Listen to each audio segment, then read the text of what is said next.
కూర్మవాసి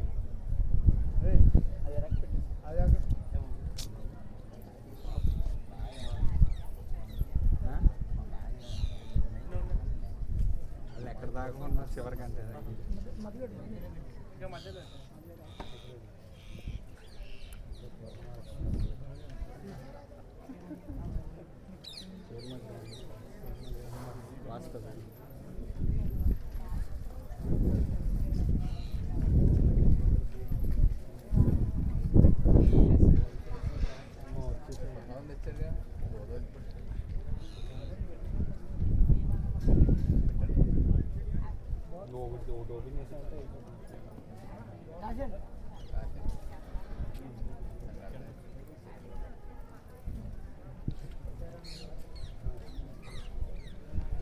హరే కృష్ణ. అందరూ వచ్చారా? సరే, వచ్చిన వారు వినండి, అదృష్టవంతులు. ఓం నమో భగవతే వాసుదేవాయ. ఓం నమో భగవతే వాసుదేవాయ. ఓం నమో భగవతే వాసుదేవాయ. ఓం నమో భగవతే వాసుదేవాయ. ఓం నమో భగవతే వాసుదేవాయ.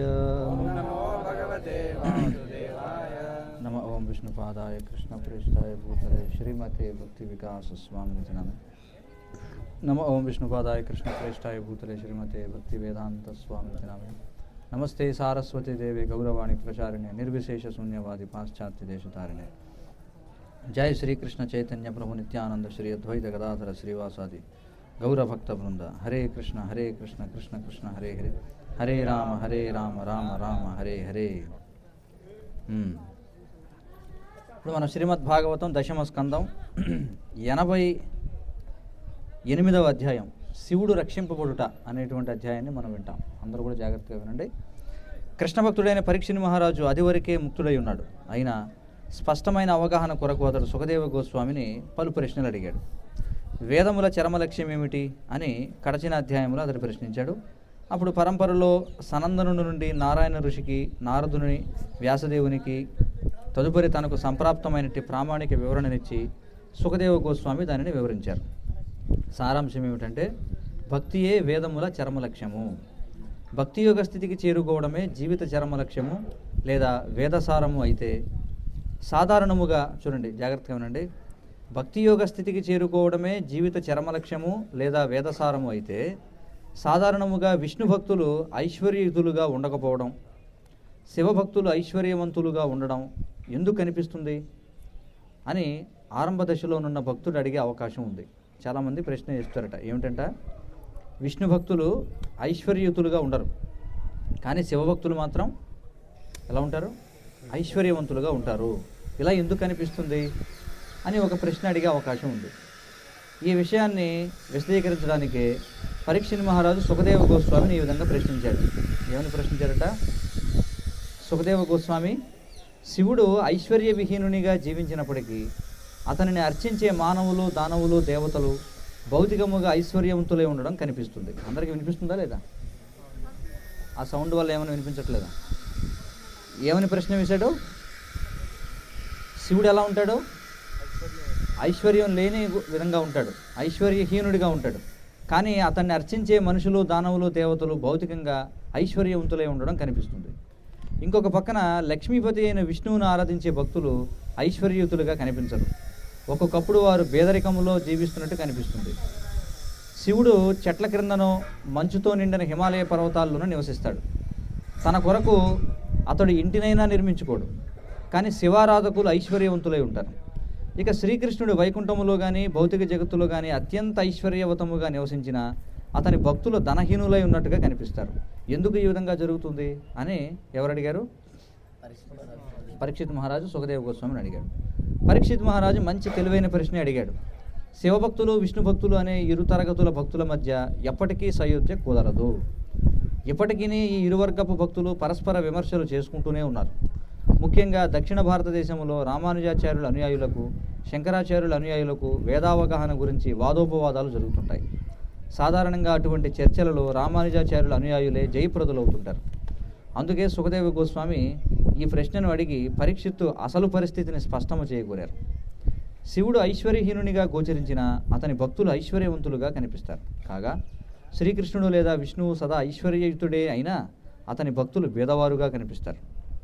ఆలోచనాపరుడైన వ్యక్తికి ఈ పరిస్థితి విరుద్ధముగాను కలవరము కలిగించేదిగాను కనిపిస్తుంది. అంతే కదా, ఆయనేమో ఐశ్వర్యంతో ఉంటాడు కానీ భక్తులు పేదరికంలో ఉంటారు. ఈయనేమో పేదరికంలో ఉంటాడు కానీ భక్తులేమో ఐశ్వర్యంతో ఉంటారు. పరీక్షిత్ మహారాజు అడిగిన ప్రశ్నకు సుఖదేవ గోస్వామి సమాధానం చెబుతూ శివుడు ప్రకృతికి ప్రభువు అని తెలియజేశారు. ప్రకృతి అంటే ఎవరు? దుర్గాదేవి. ఆమెకు శివుడు భర్త. అందువలన ఆమె పూర్తిగా అతనికి ఆధీనురాలై ఉంటుంది. ఈ విధంగా శివుడు ప్రకృతికి ప్రభువుగా తెలియబడతాడు. ప్రకృతి సత్వరజస్తమో గుణాల రూపంలో ప్రకటమవుతుంది కనుక శివుడు త్రిగుణాలకు అధిపతి.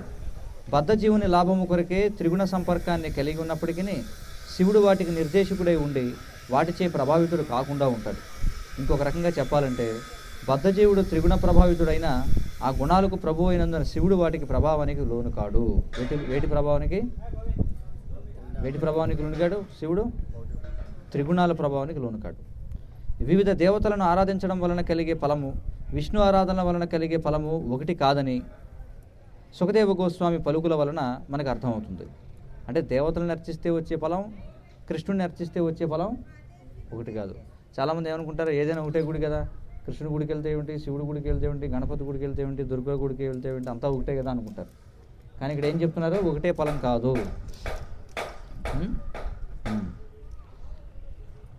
పరీక్షిత్ మహారాజు అడిగిన ప్రశ్నకు సమాధానం చెప్పుకున్నాం. అయినా కొందరు మందబుద్ధులు అవి ఒక్కటేనని పలుకుతారట.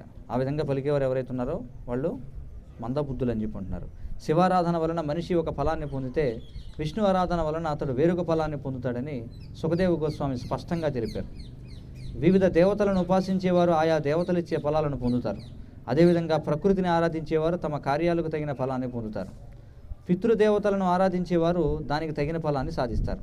కానీ విష్ణువును శ్రీకృష్ణుని ఆరాధించేవారు వైకుంఠలోకానికి కృష్ణలోకానికి చేరుకుంటారు అని భగవద్గీతలో ధృవపరపబడింది. శివుని బ్రహ్మను లేదా వేరే దేవతలను ఉపాసించడం ద్వారా ఎవరునూ ఆధ్యాత్మిక లోకాన్ని పరవ్యోమాన్ని చేరుకోలేరు. ఇది అర్థం చేసుకోవాలి. ఈ భౌతిక జగత్తు త్రిగుణ ఫలము కనుక నానా రకాలైన ప్రకటములు ఈ మూడు గుణాల నుండే వస్తాయి.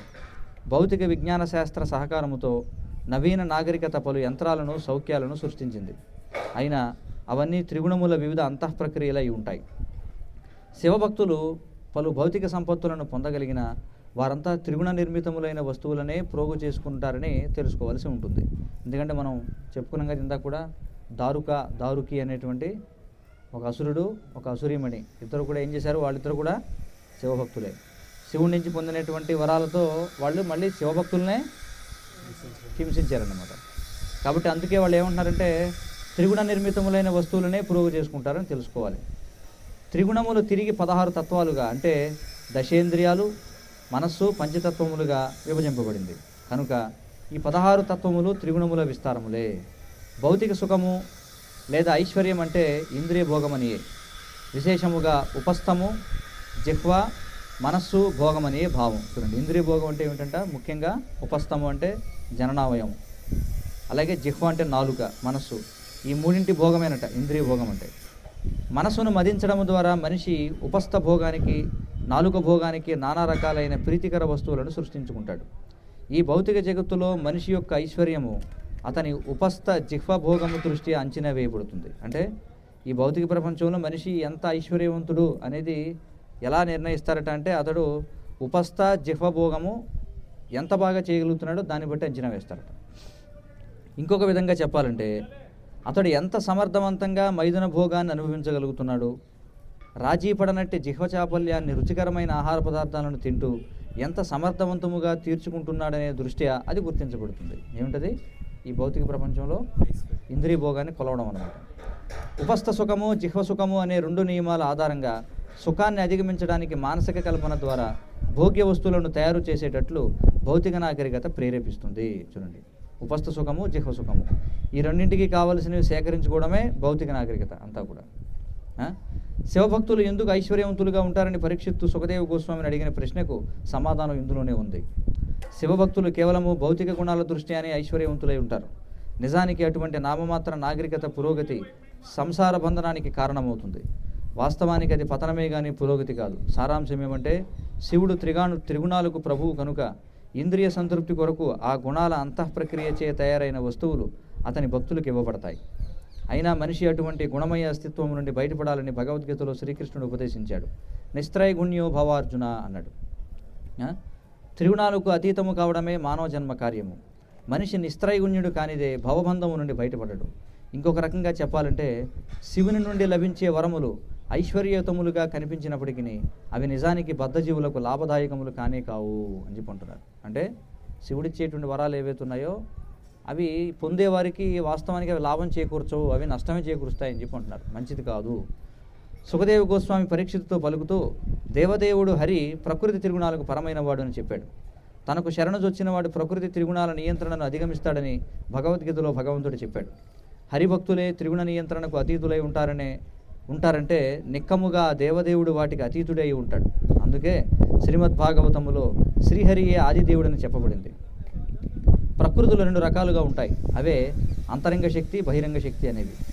శ్రీకృష్ణుడు ఆ రెండింటికి ప్రభు. అతడు సర్వదృక్కు అంటే అంతరంగిక బహిరంగ శక్తుల కలాపాలను అతడు వీక్షిస్తాడు. అతడు ఉపద్రష్ట అని కూడా వర్ణించబడినాడు. అతడు పరమ ఉపదేశకుడు కనుక తన నిర్దేశములను పాటించే దేవతలందరికనను అతడు ఉన్నతుడు. భగవద్గీత యందు శ్రీమద్భాగవతం యందు చెప్పబడినట్లు భగవంతుని ఉపదేశములను ప్రత్యక్షముగా పాటించేవాడు క్రమముగా నిర్గుణుడవుతాడు, గుణాతీతుడవుతాడు. నిర్గుణినిగా కావడం అంటే ఐశ్వర్య విహుడైన ఉండడం అని అర్థం. ఎందుకంటే ఇదివరకే వివరించబడినట్లు భౌతిక సంపత్తులంటే త్రిగుణముల అంతఃప్రక్రియల వృద్ధి అనే భావం. భగవంతుని అర్చనచే మనిషి భౌతిక సంపత్తులతో గర్వితుడు కావడానికి బదులు కృష్ణభక్తి భావనలో ఆధ్యాత్మిక జ్ఞాన పరిపూర్ణుడవుతాడు. నిర్గుణుడు కావడం అంటే నిత్యమైన శాంతి, నిర్భయత్వము, ధర్మము, జ్ఞానము, వైరాగ్యము పొందడం అని అర్థం. భౌతిక గుణ కల్మషము నుండి విముక్తికి ఇవి చిహ్నములవుతాయి. పరీక్షిత్ మహారాజు ప్రశ్నకు సమాధానము తెలియజేస్తూ సుఖదేవ గోస్వామి అతని పితామహుడైన ధర్మరాజుకు సంబంధించిన ఒక చారిత్రక సంఘటన ఉదాహరించాడు. ఎవరి గురించి?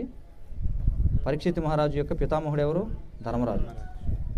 అశ్వమేధ యజ్ఞాన్ని పూర్తి చేసిన తరువాత పెద్దల సన్నిధిలో ధర్మరాజు ఈ విషయాన్ని శ్రీకృష్ణుని అడిగాడట. చూడండి, ఏదైతే పరీక్షిత్ మహారాజు సుఖదేవ గోస్వామిని అడిగాడు, ఏ ప్రశ్న అడిగాడు?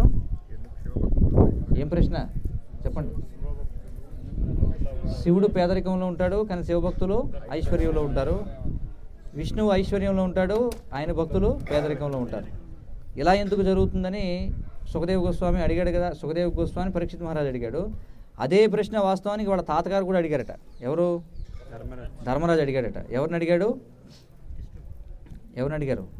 కృష్ణుని అడిగాడట.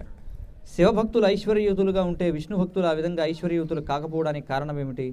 ఇక్కడ సుఖదేవుడు నీ పితామహుడు అని ధర్మరాజును ఉద్దేశించి విశేషముగా పలికారు.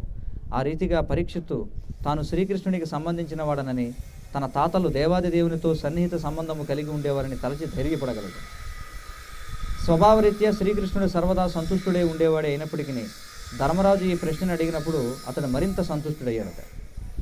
ఎందుకంటే ఆ ప్రశ్న, దాని సమాధానము సమస్త కృష్ణ భక్తులకు ఎంతో అర్థవంతమైనది. శ్రీకృష్ణ భగవానుడు ఏదైనా విషయాన్ని ఒక ప్రత్యేక భక్తునితో మాట్లాడినప్పుడు అది ఆ భక్తునికే గాక ఇతర భక్తులందరికీ, నిజానికి సమస్త మానవాళికి ఉద్దేశింపబడి ఉంటుంది.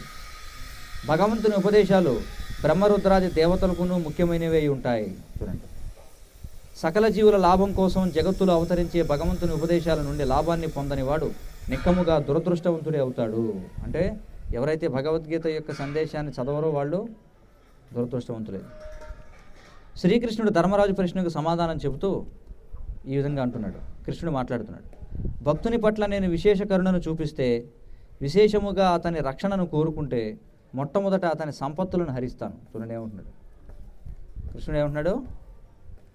భక్తుని పట్ల నేను విశేష కరుణను చూపిస్తే, విశేషముగా అతని రక్షణ కోరుకుంటే, అంటే భక్తుడు బాగుండాలని కోరుకుంటే ఏం చేస్తారంటే మొట్టమొదట అతని సంపత్తులను హరిస్తాను.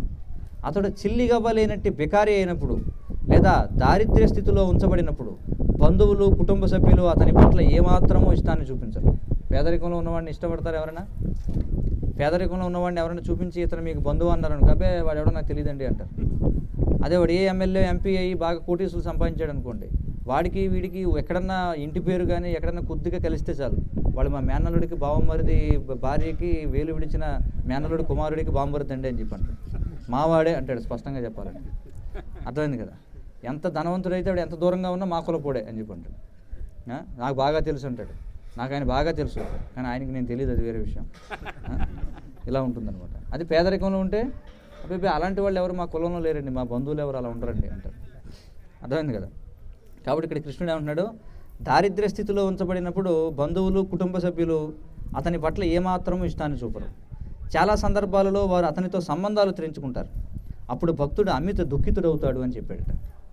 తన సంపదలన్నీ శ్రీకృష్ణుడు హరించినందున భక్తుడు మొదట దుఃఖితుడవుతాడు. తన దారిద్ర్య కారణంగా బంధువులందరూ తనను విడిచివేసినప్పుడు అతడు మరింత దుఃఖితుడవుతాడు. అయినా భక్తుడు ఈ రకంగా దయనీయ స్థితిలో పడినప్పుడు అది పాపకర్మ ఫలము కాదని తెలుసుకోవాలి. భక్తుని దారిద్ర్యము భగవంతుడు సృష్టించినదే. అదేవిధంగా భక్తులు భౌతికముగా ఐశ్వర్యవంతులైనప్పుడు అది కూడా పుణ్యఫలము కాదు. ఈ రెండు సందర్భాలలోనూ అంటే భక్తుడు దరిద్రుడై ఉన్నా లేదా ఐశ్వర్యయుతుడై ఉన్నా అంతా భగవంతుని ఏర్పాటు అయి ఉంటుంది. ఎవరి విషయంలో? భక్తుల విషయంలో. భక్తుడు పూర్తిగా తనపైననే ఆధారపడేటట్లు చేసి అతనిని భౌతిక బాధ్యతల నుండి ముక్తుని చేయడానికే శ్రీకృష్ణుడు ఆ ప్రత్యేకమైన ఏర్పాటు చేస్తాడు. అప్పుడు భక్తుడు తన శక్తినంతటిని, మనస్సును, దేహాన్ని, సర్వస్వాన్ని భగవత్ సేవలో కేంద్రీకరించగలుగుతాడు. అదే విశుద్ధ భక్తి యోగము. అందుకే నారద పాంచరాత్రం అనే గ్రంథములో సర్వోపాధి వినుర్ముక్తం అంటే సమస్త ఉపాధుల నుండి విడివడి అని వివరించబడింది. కుటుంబం, సంఘం, జాతి, దేశం లేదా మానవాళి కోసం సమస్త కర్మలు, నేను ఫలానా సంఘానికి చెందినవాడిని, నేను ఫలానా జాతికి చెందినవాడిని, నేను ఫలానా దేశానికి చెందినవాడిని, నేను ఫలానా జీవజాలములో ఉన్నాను అనే ఉపాధులను కలగజేస్తాయి. కానీ ఇవన్నీ కేవలం ఉపాధులే. భగవత్కరుణచే భక్తుడు సమస్త ఉపాధుల నుండి బయటపడినప్పుడు అతని భక్తియుత సేవ నిజంగా నైష్కర్మ్యమవుతుంది. జ్ఞానులు నైష్కర్మ్య స్థితి పట్ల విశేషముగా ఆకర్షితులై ఉంటారు. అటువంటి స్థితిలో మనిషి కర్మలకు ఎటువంటి లౌకిక ప్రభావం ఉండబోదు. భక్తుని కార్యాలు లౌకిక ప్రభావం నుండి ముక్తమై ఉంటాయి కనుక అవి కర్మఫల కోవలోకి రావు. పూర్వము వేదమూర్తులచే వివరింపబడినట్లు భక్తుని సుఖదుఖాలు భగవంతుని చేతనే కల్పించబడతాయి. అందుకే భక్తుడు తన సుఖదుఖాలను పట్టించుకోడు. అతడు కేవలము భక్తియుత సేవలో తన విధులను నిర్వహిస్తూ ఉంటాడు. అతడి నడవడి కర్మ ప్రభావానికి లోనైనట్లు కనిపించినా నిజానికి అతడు కర్మఫల విముక్తుడై ఉంటాడు. భక్తునికి భగవంతుడు అటువంటి కష్టాలను ఎందుకు కలిగిస్తాడని ఎవరైనా ప్రశ్నించే అవకాశం ఉంది. దానికి సమాధానం ఏమిటంటే, తండ్రి ఒకప్పుడు పిల్లల పట్ల నిర్దయునిగా అయ్యే రీతి అది ఒక రకమైన భగవంతుని ఏర్పాటే అవుతుంది.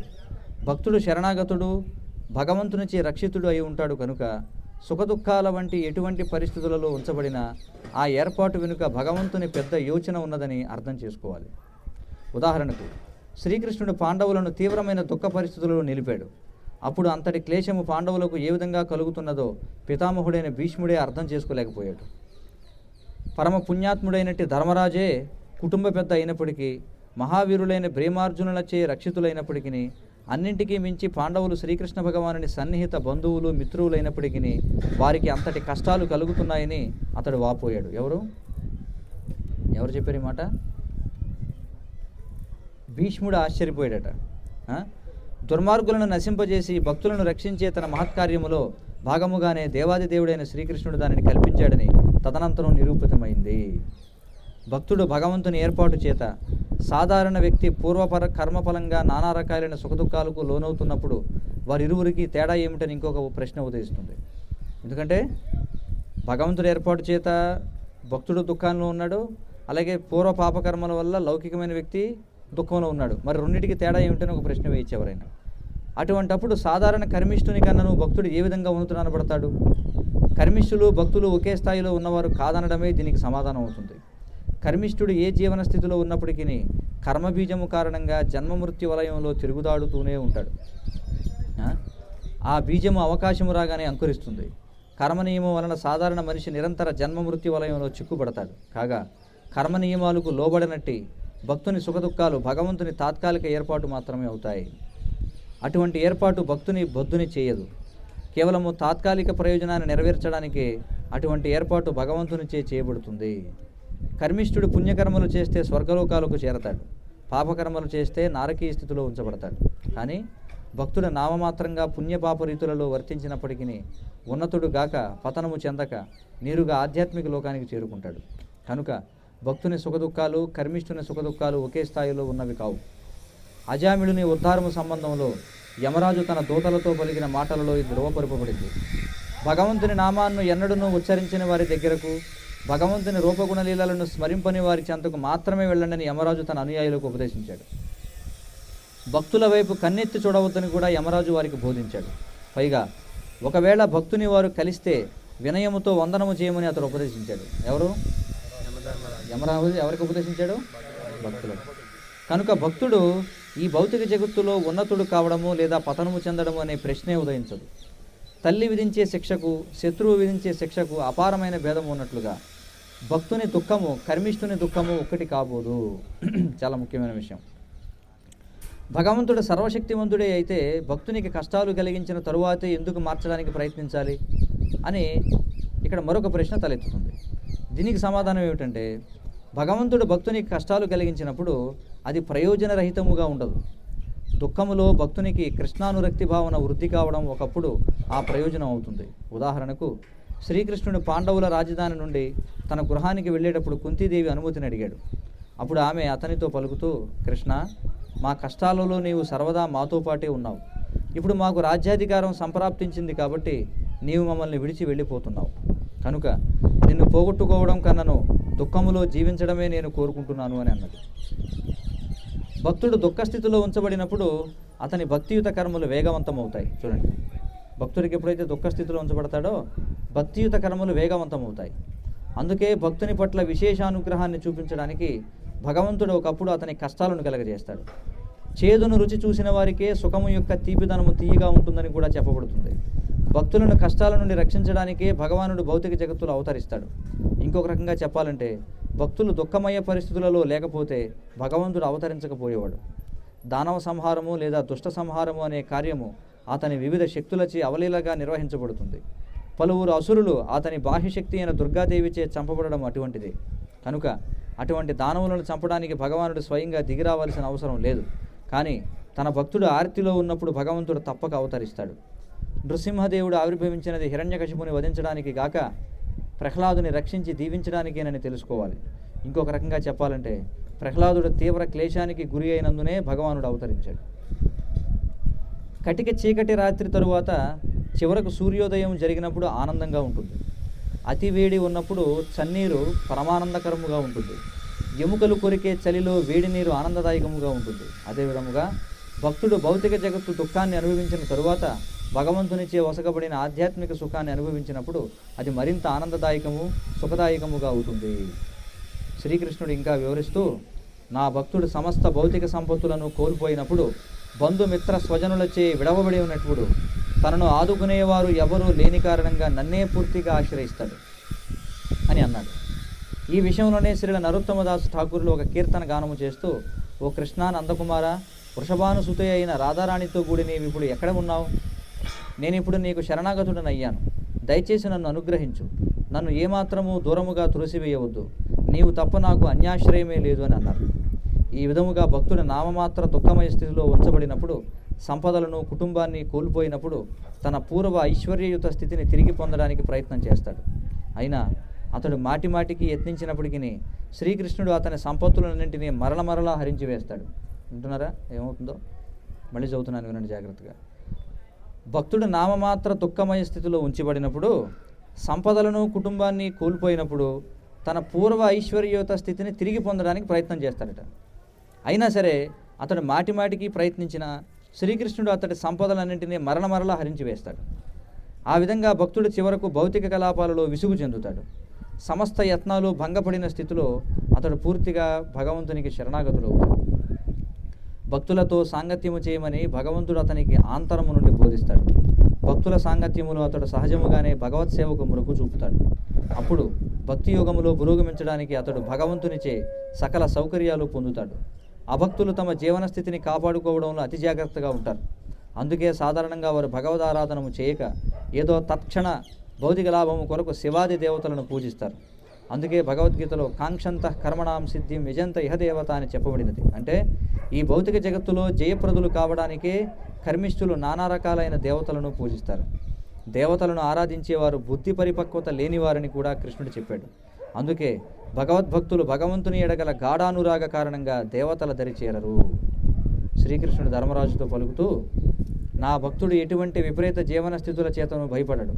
అతడు సర్వదా ధీరునిగా స్థిరునిగా నిలిచి ఉంటాడు. అందుకే నన్నే అతనికి నేను సమర్పించుకుంటాను. అతడు మహోన్నత జీవన విజయాన్ని సాధించేటట్లు నేను అనుగ్రహిస్తాను అని అన్నాడు. కష్టమునకు గురి చేయబడిన భక్తునిపై భగవంతుడు చూపే అనుగ్రహము బ్రహ్మమని వర్ణించబడిందట. చూడండి, కష్టమునకు గురి చేయబడిన భక్తునిపై భగవంతుడు చూపే అనుగ్రహాన్ని బ్రహ్మమని అంటారట. ఆ కరుణ యొక్క మహోత్కృష్టత కేవలము బ్రహ్మము యొక్క సర్వవ్యాపక ఘనతతోనే పోల్చబడుతుందని అది సూచిస్తుంది. బ్రహ్మం అంటే అపరిమితముగా ఘనమైనది, అనంతముగా విస్తరించేది అని అర్థం. ఆ కరుణ పరమం అని కూడా వర్ణించబడింది. ఎందుకంటే ఈ భౌతిక జగత్తులో దానికి పోలికే లేదు. అది సూక్ష్మమని కూడా చెప్పబడింది. కష్టానికి గురి చేయబడిన భక్తునిపై భగవంతుడు చూపే కరుణ ఎంతో ఉత్కృష్టమైనది, అనంతముగా విస్తరించేది మాత్రమే గాక భక్తుడు భగవంతుని నడుమ వనగూడే మహోన్నతమైన దివ్య ప్రేమ కూడా అయి ఉంటుంది. అటువంటి కరుణ తిరిగి చిన్మాత్రం అంటే పూర్తిగా ఆధ్యాత్మికమని కూడా వర్ణించబడింది. భౌతిక గుణలేశమైన లేనట్టి సంపూర్ణ ఆధ్యాత్మికతను మాత్రం అనే పదప్రయోగం సూచిస్తుంది. ఆ కరుణ నిత్యము అనంతము అని కూడా పిలువబడుతుంది. భగవద్భక్తునికి అంతటి అపరిమితమైన ఆధ్యాత్మిక లాభము కలుగుతున్నప్పుడు అతడు ఎందుకు దేవతలను పూజిస్తాడు? కృష్ణ భక్తుడు శివుని కానీ బ్రహ్మను కానీ ఏ ఇతర దేవతలను గాను పూజించడు. అతడు పూర్తిగా దివ్యమైన భగవత్ సేవకి అంకితమై ఉంటాడు. సుఖదేవ గోస్వామి ఇంకా పలుకుతూ, బ్రహ్మ రుద్ర ఇంద్ర చంద్ర వరుణాది దేవతలు తమ భక్తుల మంచి చెడు వ్యవహారములచే అత్యంత శీఘ్రముగా సంతుష్టులు లేదా క్రుద్ధులు అవుతుంటారు. కానీ దేవాది దేవుడైన విష్ణు ఆ విధంగా కాదు అని అన్నారు. దీని భావం ఏమిటంటే, ఈ భౌతిక జగత్తులో దేవతలతో సహా ప్రతి జీవుడు త్రిగుణాల చేతనే నడుపబడతాడు. అందుకే భౌతిక జగత్తులో రజస్తమో గుణాలు అతి ప్రబలముగా ఉంటాయి. దేవతల నుండి వరాలను పొందేవారు కూడా భౌతిక గుణాలతో, విశేషముగా రజస్తమో గుణాలతో ప్రభావితులవుతారు. దేవతల నుండి వరాలను పొందడము బుద్ధి తక్కువ కార్యమని భగవద్గీతలో శ్రీకృష్ణుడు అందుకే అన్నాడు. ఎందుకంటే దేవతల నుండి పొందే వరాలు తాత్కాలికమై ఉంటాయి. దేవతారాధనము వలన భౌతిక సంపత్తులను అవలీలగా పొందవచ్చును, కానీ ఒక్కొక్కప్పుడు దాని ఫలితం అత్యంత ప్రమాదకరంగా తయారవుతుంది. నిజానికి దేవతల నుండి పొందే వరాలను అల్పబుద్ధి గల జనులే మెచ్చుకుంటారు. దేవతల నుండి వరాలను పొందేవారు క్రమంగా భౌతిక సంపత్తులతో గర్వితులై తమకు వరములను ఇచ్చిన వారినే నిర్లక్ష్యపరుస్తారు. సుఖదేవ గోస్వామి పరీక్షిత్ మహారాజుతో ఈ విధంగా చెప్పసాగారు. రాజా, త్రిమూర్తులైన బ్రహ్మ విష్ణువు మహేశ్వరుడు ఎవరినైనా అనుగ్రహించడానికి శపించడానికి సర్వసమృద్ధులై ఉంటారు. ఈ ముగ్గురిలో బ్రహ్మరుద్రాదులు అతి సులభముగా ప్రసన్నులవుతారు, కానీ అతి శీఘ్రముగా క్రుద్ధులు కూడా అవుతారు. చూడండి, వింటున్నారా ఏం చెప్తున్నారు ఇక్కడ? సుఖదేవ గోస్వామి అంటున్నాడు ఏమిటి? త్రిమూర్తులైనటువంటి బ్రహ్మ విష్ణు మహేశ్వరుడు ఎవరినైనా అనుగ్రహించడానికి శపించడానికి ఎప్పుడు సమర్థులై ఉంటారు. ఈ ముగ్గురిలో బ్రహ్మరుద్రులు అతి సులభముగా ప్రసన్నులవుతారు, కానీ అతి శీఘ్రముగా క్రుద్ధులు కూడా అవుతుంటారు. అంటే త్వరగా కోపం కూడా వస్తుంది వాళ్ళకి. సంతుష్టులైనప్పుడు వారు ఆలోచనారహితంగా వరాలను ఇస్తారు. కోపము వచ్చినప్పుడు ఆలోచనారహితంగా శపిస్తారు. కానీ విష్ణు ఆ విధంగా కాదు. విష్ణు భగవానుడు ఇతరుల నుంచి ఇతరుల మంచి యందు దృష్టి కలవాడై ఉంటాడు. భక్తుడు ఏదైనా అడిగినప్పుడు అది అతనికి చరమముగా లాభము కలిగిస్తుందో లేదో విష్ణువు ఆలోచిస్తాడు. భక్తునికి చరమముగా ప్రమాదకరమైన ఏ వరాన్ని ఆ దేవదేవుడు ఇవ్వడు. తన దివ్య స్వభావరీత్యా అతడు సర్వదా దయామయుడై ఉంటాడు. కనుక ఏదైనా వరాన్ని ఇచ్చే ముందు అది భక్తునికి లాభదాయకమో కాదో అతడు ఆలోచిస్తాడు. భగవంతుడు సర్వదా దయామయుడే అయి ఉంటాడు కనుక అతడు ఒక దానవుని వధించినట్లు గోచరించిన లేదా భక్తుని యొక్క క్రుద్ధుడైనట్లు కనిపించిన ఆ కార్యాలన్నీ సర్వదా మంగళమయమై ఉంటాయి. అందుకే భగవంతుడు సర్వమంగళకరుడని తెలియబడినాడు. అతడు ఏది చేసినా అది మంచికే అవుతుంది. శివుని వంటి దేవతలు ఇచ్చే వరముల గురించి ఋషులు ఒక ప్రామాణికమైన ఇతిహాసాన్ని చెబుతారు. చూడండి, ఒక కథ చెబుతున్నారు, శివుడి గురించి చెప్తున్నారట. ఒకసారి శివుడు శకుని తనయుడైన వృకాసురునికి ఒక వరాన్ని ఇచ్చి తానే గొప్ప ప్రమాదంలో పడ్డాడట. చూడండి, ఎవరు? శివుడు శకుని తనయుడు, శకుని యొక్క పుత్రుడట. ఎవరు? వృకాసురుడు. అతనికి ఒక వరాన్ని ఇచ్చి తానే గొప్ప ప్రమాదంలో పడ్డాడట. వృకాసురుడు వరమును పొందాలని తలచి దాని కొరకు త్రిమూర్తులలో ఎవరిని పూజించాలో నిర్ణయించుకోవడానికి యత్నించాడు. ఇంతలో అతడు నారదమునిని కలుసుకోవడం తటస్థించింది. తపస్సుకు శీఘ్రముగా ఫలమును పొందడానికి ఎవరిని ఆశ్రయించాలో చెప్పమని ఆ అసురుడు అడుగుతూ, బ్రహ్మ విష్ణు మహేశ్వరులనే త్రిమూర్తులలో ఎవరు శీఘ్రముగా ప్రసన్నుడవుతాడు అని ప్రశ్నించాడు.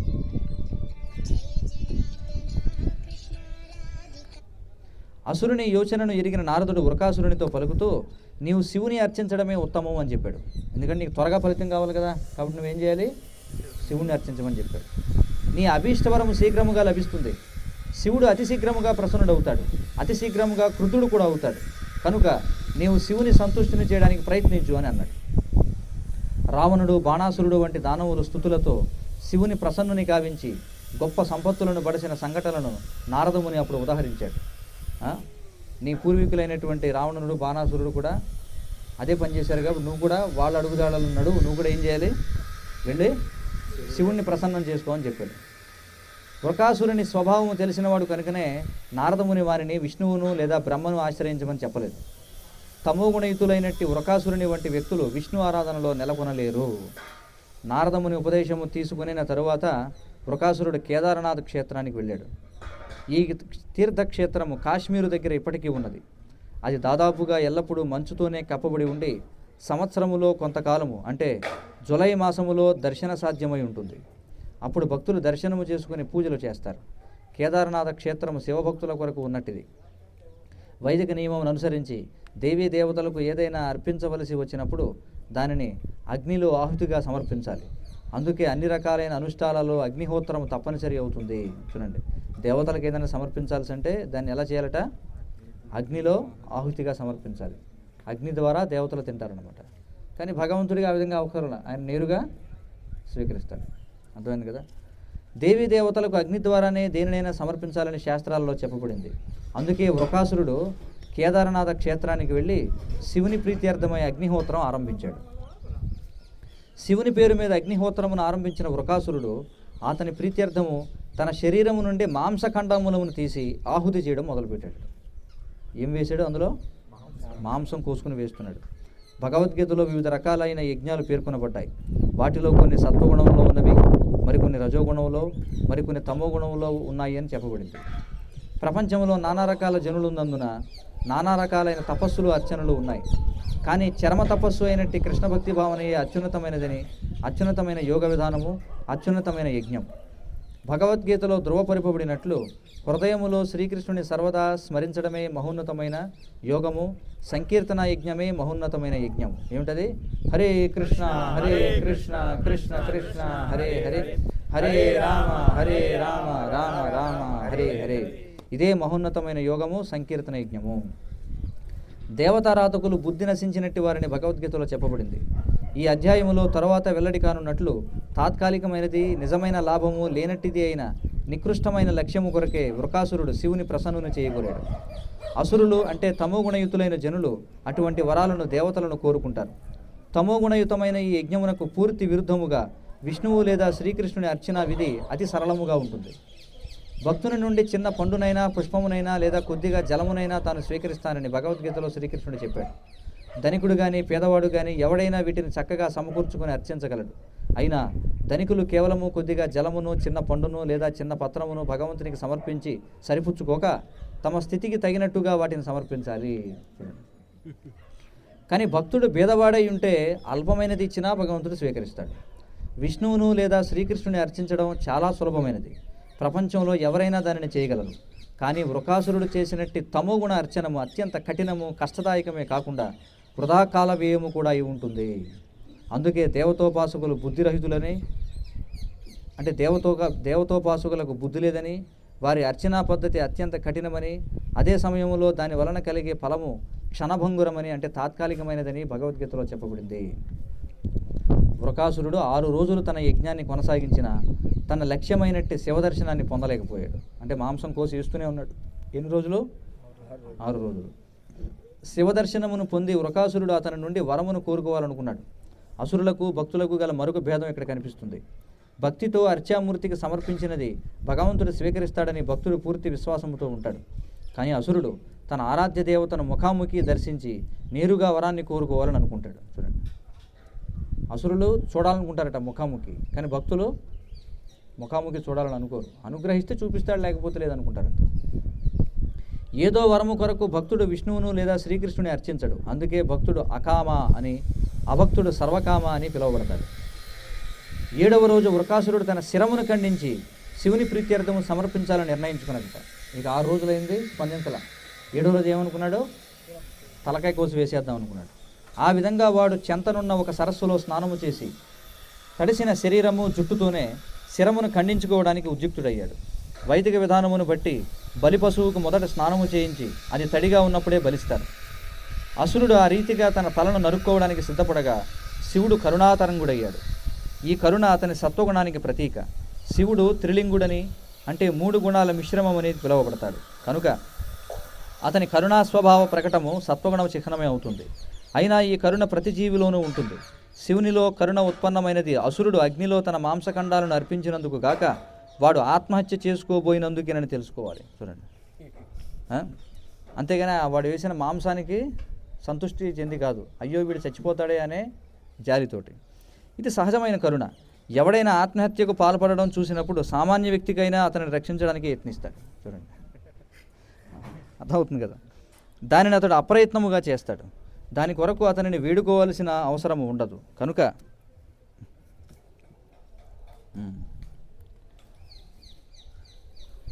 అసురుడు ఆత్మహత్య చేసుకోకుండా ఆపడానికి శివుడు యజ్ఞాగ్ని నుండి ప్రకటము కావడము వాని పట్ల పరమానుగ్రహముతో కానే కాదు. చూడండి, ఎందుకు వచ్చారట బయటికి? జాలిపడి ఎందుకురా వీడు ఇలా అయిపోతున్నాడని వచ్చాడంటే, అంతేగాని అనుగ్రహంతో కాదని చెప్పి అంటున్నారు. శివుని స్పర్శతో అసురుడు ఆత్మహత్య నుండి బయటపడ్డాడు. వాని శరీరము పైన గాయాలన్నీ వెంటనే నయమయ్యాయి. వాని దేహము పూర్వము వలనే అయ్యింది. అప్పుడు శివుడు అసురునితో పలుకుతూ, వృకాసురా, నీవు తలను నరుక్కోవలసిన అవసరం లేదు. నీవు కోరిన వరాన్ని అడుగు, దానిని నేను నీకు ఇస్తాను. నా కోసం నీవు తలను ఖండించుకోవడానికి ఎందుకు సిద్ధపడ్డావో నాకు తెలియదు. కొద్దిపాటి జలముతోనైనా నేను సంతుష్టుడనవుతాను అని అన్నాడు. కొంచెం నీళ్లు పోస్తే సరిపోయే కదా లింగం మీద, ఎందుకు నువ్వు ఇంత తలకే నరుక్కోవాల్సిన అవసరం ఉందని అడిగాడు. నిజానికి వైదిక పద్ధతిని అనుసరించి ఆలయములోని శివలింగము లేదా ఆలయములోని శివరూపము కేవలము గంగాజలముతో పూజింపబడుతుంది. గంగాజలముతో అభిషేకము చేయడం ద్వారా శివుడు అతి ప్రసన్నుడవుతాడని చెప్పబడింది. సాధారణంగా భక్తులు గంగాజలాన్ని, బిళ్ళవదళాలను శివునికి సమర్పిస్తారు. బిళ్ళవదళాలు ప్రత్యేకముగా శివునికి, దుర్గాదేవికి ఉద్దేశించబడినాయి. బిల్వఫలాన్ని కూడా శివునికి సమర్పిస్తారు. సులభమైన పూజతోనే తాను సంతుష్టుడవుతానని శివుడు వృకాసురునికి ఆశ్వాసం ఇచ్చాడు. అయితే ఆ అసురుడు ఎందుకు తన తలను నరుక్కోవడానికి ఆతృతపడ్డాడు? తన శరీర మాంసఖండాలతో యజ్ఞము చేయవలసినంత కష్టం ఎందుకు? అటువంటి కఠినమైన వ్రతములు అవసరమే లేదు. ఏది ఏమైనా కరుణతో, ఆర్ద్ర హృదయముతో శివుడు వృకాసురుడు కోరిన వరాన్ని ఇవ్వడానికి సిద్ధపడ్డాడు. సర్లే పాపం ఇంత ఏడుస్తున్నాడు కదా, ఇప్పుడు పిల్లవాడు ఏడ్చాడనుకుంటే ఏం చేస్తాం, ఏదో ఒకటి ఇవ్వాలి కదా వాడికి బొమ్మ. అలాగే శివుడు ఆ అవకాశాన్ని ఇవ్వగానే వృకాసురుడు భయంకరమైనది, ఘోరమైనది అయిన వరాన్ని అడిగాడు. ఆ అసురుడు మహాపాపి. ఆరాధ్య దేవత నుండి ఎటువంటి వరాన్ని కోరుకోవాలో పాపులకు తెలియదు. తాను ఎవరి శిరమును తాకినా వెంటనే వాడి తల పగిలి మరణించాలనే వరాన్ని అసురుడు శివుడిని అడిగాడు. చూడండి, ఇంత కష్టపడి ఏమడిగాడు? తాను ఎవరి శిరమును తాకినా వాడు వెంటనే తల పగిలి మరణించాలనే వరాన్ని అసురుడు శివుడిని అడిగాడు. భగవద్గీతలో అసురులు దుష్కృతులని వర్ణించబడ్డారు.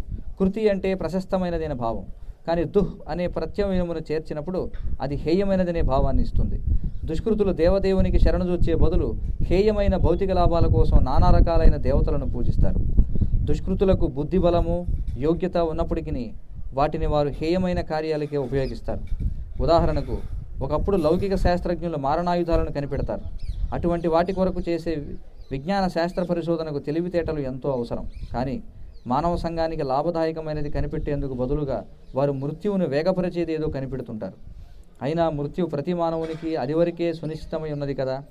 మనిషిని మృత్యువు నుండి కాపాడేది ఏదో కనిపెట్టి వారు తమ శ్రేష్టతను ప్రదర్శించుకోక మృత్యువును వేగవంతము చేసే ఆయుధాలను కనిపెడతారు. అదేవిధముగా వృకాసురుడు మానవ సంఘానికి లాభదాయకమైనది ఏదో అడగకుండా వారికి అత్యంత ప్రమాదకరమైనది కోరుకున్నాడు. శివుడు ఏ వరమునైనా ఇవ్వగలిగినంతటి శక్తిమంతుడు కనుక అసురుడు తనకు లాభదాయకమైనది ఏదో అడగవలసింది. కానీ స్వార్థముతో వాడు తాను ఎవరి తల మీద చేయబడితే వాడు వెంటనే మరణించే వరాన్ని కోరుకున్నాడు. అసురుని ఉద్దేశం ఏమిటో శివునికి వెంటనే అర్థమైంది. కోరిన వరాన్ని ఇస్తానని చెప్పినందుకు అతడు చింతించాడట. అర్థమైంది కదా, నీకేం కావాలో అడిగది ఇస్తానన్నాడు కదా, అయ్యో అనవసరంగా చెప్పాను వీడితో అనుకున్నాడట శివుడు. ఇచ్చిన మాటను వెనుకకు తీసుకోగలేకపోయినా మానవాళికి అత్యంత ప్రమాదకరమైన వరాన్ని తాను ఇస్తున్నందున అతడు మదిలో ఎంతో చింతించాడు. భక్తులు విష్ణువును లేదా శ్రీకృష్ణుని ఎటువంటి వరాలు అడుగరు. ఒకవేళ ఏదైనా అడిగినా అది మానవాళికి ఏమాత్రము ప్రమాదకరముగా ఉండదు. అసురులకు, భక్తులకు లేదా శివభక్తులకు, విష్ణు ఆరాధకులకు భేదమిదియే. వృకాసురుని వృత్తాంతాన్ని వివరిస్తున్న సుఖదేవ గోస్వామి పరీక్షిత్ మహారాజును భారత అని సంబోధించాడు. దాని ద్వారా అతడు పరీక్షిత్తు జననము భక్తుల వంశంలో జరిగిందని సూచించాడు. పరీక్షిత్తు తన తల్లి గర్భంలో ఉన్నప్పుడు శ్రీకృష్ణుడు అతనిని రక్షించాడు. బ్రాహ్మణ శాపము నుండి తనను రక్షించమని పరీక్షిస్తూ శ్రీకృష్ణుని అడగగలిగేవాడి అయినా అతడు ఆ విధముగా చేయలేదు. కానీ అసురుడు తన చేతితో తాకి అందరినీ సంహరించి తాను అమరుడు కావాలని కోరుకున్నాడు. శివునికి ఇది తెలిసింది. అయినా వాగ్దానము చేశాడు కనుక శివుడు వాడికి ఆ వరాన్ని ఇచ్చివేశాడు. అయినా పరమపాపి అయిన అసురుడు ఆ వరముతో వెంటనే శివుని సంహరించి గౌరిని ఎత్తుకుపోవాలని నిర్ణయించుకున్నాడట. విన్నారా ఏమనుకున్నాడు వాడు? ఆ వరం వచ్చిన వెంటనే శివుడి నెత్తి మీద తలపెట్టి శివుడిని చంపేసి పార్వతీదేవిని కిడ్నాప్ చేయాలనుకున్నాడట. చూడండి, ఆ విధంగా అసురుడు శివుని నెత్తి మీదనే చేయి పెట్టబోయాడు. అసురునికి ఇచ్చిన వరముతో ఇప్పుడు శివుడే ప్రమాదంలో పడినట్లుంది. దేవతల నుండి లభించిన శక్తిని లౌకిక భక్తుడు దురుపయోగము చేయగలడని ఈ సంఘటన తెలుపుతుంది. ఏమాత్రము ఆలోచించకుండా వృకాసురుడు శివుని చెంతకు వచ్చి అతని నెత్తి మీద చేయి పెట్టబోయాడు. దానితో శివుడు భయంతో వణికిపోయి భూమి ఆకాశాలలో పరుగు తీశాడు. చివరకు అతడు ఉన్నత లోకాలకు ఆవల విశ్వపు అంచుల వరకు చేరుకున్నాడు. శివుడు ఎక్కడికి వెళ్ళినా వృకాసురుడు అతనిని వెంబడించాడు. బ్రహ్మ, ఇంద్రుడు, చంద్రుడు వంటి లోకపాలురందరూ ఆ ప్రమాదం నుండి శివుని రక్షించే ఉపాయాన్ని ఆలోచించలేకపోయారు. వారంతా మౌనంగా ఉండిపోయారు. చిట్ట చివరకు శివుడు శ్వేతద్వీప నివాసి అయిన విష్ణువు చెంతకు చేరాడు. శ్వేతద్వీపము ఈ విశ్వములో స్థానిక వైకుంఠలోకము. అది మాయా ప్రభావ పరిధికి అతీతముగా నిలిచి ఉంటుంది. విష్ణువు తన సర్వవ్యాపక తత్వముతో సర్వత్రా నిలిచి ఉంటాడు. కానీ ఎక్కడైతే అతడు స్వయంగా ఉంటాడో అది వైకుంఠమే అవుతుంది. పరమాత్ముడు సకల జీవ హృదయాలలో విరాజమానుడై ఉంటాడని భగవద్గీతలో చెప్పబడింది. పరమాత్ముడు నీచ జీవజాతులలో ఉన్నప్పటికీ నీచ జన్ముడు కాబోడు. అతడు నిలిచిన చోటు వైకుంఠముగా మారిపోతుంది. కనుక ఈ విశ్వమందలి శ్వేతద్వీపము కూడా వైకుంఠలోకమే. అరణ్యము సత్వగుణ నివాసమని, నగర గ్రామాలు రజోగుణ నివాసమని, 4 రకాలైన పాపకర్మలు, అక్రమ స్త్రీ పురుష సంబంధము, మత్తు పదార్థ స్వీకారము, మాంసభక్షణము, జోదము జరిగే స్థానాలు తమోగుణ నివాసమని శాస్త్రములలో చెప్పబడింది. కానీ విష్ణు ఆలయము సాక్షాత్తుగా వైకుంఠమే. ఆలయము ఎక్కడ ఉన్నదనే విషయం ముఖ్యం కాదు. ఎక్కడ ఉన్నప్పటికీ ఆలయము వైకుంఠమే అవుతుంది. అదేవిధంగా శ్వేతద్వీపము భౌతిక పరిధిలోనే ఉన్నప్పటికీ వైకుంఠలోకమే. శివుడు చివరకు శ్వేతద్వీప వైకుంఠములో ప్రవేశించాడు. భౌతిక జగత్తులో ఉండే అసూయ స్వభావం నుండి పూర్తిగా విడిపడిన వారు, ధర్మార్థ కామ మోక్షాలనే చతుర్విధ పురుషార్థాలకు అతీతులైన వారు ఒక మహాత్ములు అక్కడ ఉన్నారు. అటువంటి వైకుంఠ లోకానికి చేరిన వారు తిరిగి భౌతిక జగత్తుకు రాబోరు. నారాయణుడు భక్తవత్సలునిగా ప్రసిద్ధి చెందినటివాడు. శివుడు ప్రమాదములో ఉన్నాడని తెలియగానే అతడు బ్రహ్మచారి రూపంలో అతనిని సమీపించాడు. నడుముకు మేకలముతో, యజ్ఞోపవేతముతో, జింక చర్మముతో, బ్రహ్మచారి దండముతో, రుద్రాక్షమాలతో అతడు పరిపూర్ణ బ్రహ్మచారిగా కనిపించాడు. ఎవరు? విష్ణువు. బ్రహ్మచారి రూపంలో నారాయణుడు శివుని ముందు నిలిచిన వాడై తన దేహ తేజస్సుతో శివునేగాక వృకాసురుని కూడా ఆకర్షించాడు. అప్పుడు నారాయణుడు వృకాసురుని సానుభూతిని, దృష్టిని ఆకర్షించడానికి గౌరవముతో వానికి నమస్కరించారట. ఎవరు? విష్ణువు వృకాసురుడికి నమస్కరించారట. కాబట్టి అసురులతో మనం వ్యవహరించాల్సినటువంటి తీరు ఇది అన్నమాట.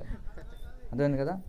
ఆ విధంగా బ్రహ్మచారి ఆ అసురుని నిలువరింపజేసి పలుకుతో, ఓ శకుని తనయ, చాలా దూరము నుండి వచ్చినందున నీవు అలసినట్లు కనిపిస్తున్నావు.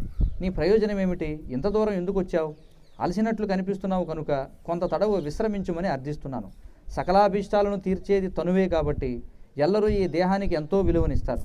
కనుక అనవసరముగా ఈ దేహాన్ని నువ్వు కష్టపెట్టవద్దు అన్నాడట. చూడండి, ఎందుకు శరీరాన్ని కష్టపెడుతున్నావు అని అన్నాడు. వృకాసురుని తండ్రి శకునికి తాను పరిచయస్తుడనేననే విషయాన్ని చెప్పడానికి బ్రహ్మచారి అసురుని శకుని తనయ అని సంబోధించారట. ఆ బ్రహ్మచారి తన కుటుంబానికి తెలిసినవాడే అని భావించిన వృకాసురునికి అతని సానుభూతి పలుకులు బాగా నచ్చాయి. విశ్రాంతి తీసుకోవడానికి సమయం లేదని అసురుడు వాదించడానికి ముందే భగవానుడు దేహ ప్రాముఖ్యానికి వానికి చెప్పడం ఆరంభించాడు. చూడండి, అంటే ఒకవేళ నాకు అంత టైం లేదు విశ్రాంతి తీసుకోవడానికి అంటాడేమో అని ముందే భగవంతుడు ఏమన్నాడట, శరీరమే ముఖ్యం కదా, నువ్వు శరీరాన్ని ఎందుకు కష్టపెట్టుకుంటావు, శరీరాన్ని సుఖంగా ఉంచుకోవాలి కదా, ఎందుకు పరిగెడతావు, ప్రశాంతంగా ఉండు అనేసాడట. చూడండి, దానితో వృకాసురుడు అందుకు ఒప్పుకున్నాడట. ఏ వ్యక్తి అయినా, ముఖ్యంగా అసురుడు, తన దేహాన్ని అత్యంత ముఖ్యమైనదిగా భావిస్తాడు. ఆ విధంగా వృకాసురుడు తన దేహ ప్రాముఖ్యమును గురించి ఒప్పుకున్నాడు. తర్వాత అసురుని నెమ్మదిపరచడానికే బ్రహ్మచారి పలుకుతూ, అయ్యా, ఏ కార్యార్థమై నీ విచ్చటకు వచ్చావో తెలిపితే నీ ప్రయోజనము సులభంగా నెరవేరేటట్లు నేను సహాయం చేయగలుగుతాను అని అన్నాడు. తాను పరబ్రహ్మము కనుక శివునిచే కల్పింపబడిన ఆ విపత్కర పరిస్థితిని నిక్కముగా సరిదిద్దగలనని భగవానుడు పరోక్షముగా తెలియజేశాడు. బ్రహ్మచారి రూపంలో ఉన్నట్టు నారాయణుని తీయని పలుకులకు అసురుడు అతి ప్రసన్నుడయ్యాడు. ఆ విధంగా అతడు శివుని వరమును గురించిన సమస్త వివరాలను తెలియజేశాడు. అప్పుడు భగవానుడు అసురునితో ఈ విధంగా పలుకసాగాడు, శివుడు నిజంగా నీకు ఇటువంటి వరాన్ని ఇచ్చాడని నేను నమ్మను.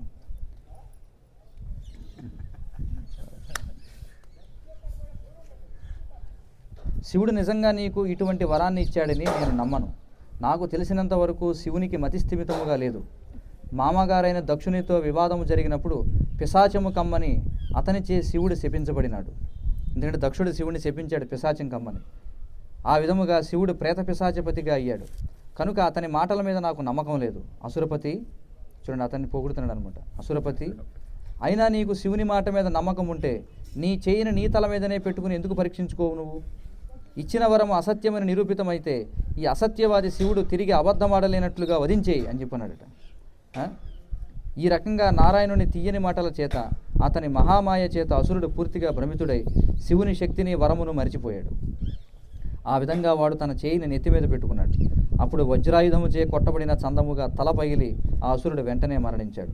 జయము జయము, నమస్కారము, బాగు బాగు అని అరుస్తూ దివి నుండి దేవతలు పుష్పవృష్టి కురిపించారు. వృకాసురుడు మరణించినందున పితృదేవతలు, గంధర్వులు, జనలోకవాసులు పూలజల్లులు కురిపించారు. ఈ విధముగా బ్రహ్మచారి రూపంలోనున్న విష్ణు భగవానుడు శివుని ఘోరమైన ప్రమాదం నుండి రక్షించి పరిస్థితిని చక్కదిద్దాడు. వృకాసురుడు తన పాప ఫలితంగానే మరణించాడని నారాయణుడు అప్పుడు శివునితో అన్నాడు. తన ప్రభువు శివునిపైననే ప్రయోగము చేయగోరినందున అసురుడు విశేషముగా మహాపాపి, దోషి అయినాడు. అప్పుడు నారాయణుడు శివునితో పలుకుతూ, మహాదేవ, మహాత్ముల ఏడ అపరాధమునర్చిన వ్యక్తి మనుగడను కొనసాగించలేడు. తన పాపకర్మల చేతనే అతడు నశించిపోతాడు. నీ ఎడ ఇంతటి అపరాధమునర్చిన ఈ అసురుని విషయములో ఇది నిక్కముగా సత్యమై ఉన్నది అని పలికాడు. ఈ విధముగా గుణాతీతుడైన విష్ణు భగవానుడు అనుగ్రహముచే శివుడు అసురునిచే వధింపకుండగా రక్షితుడయ్యాడు.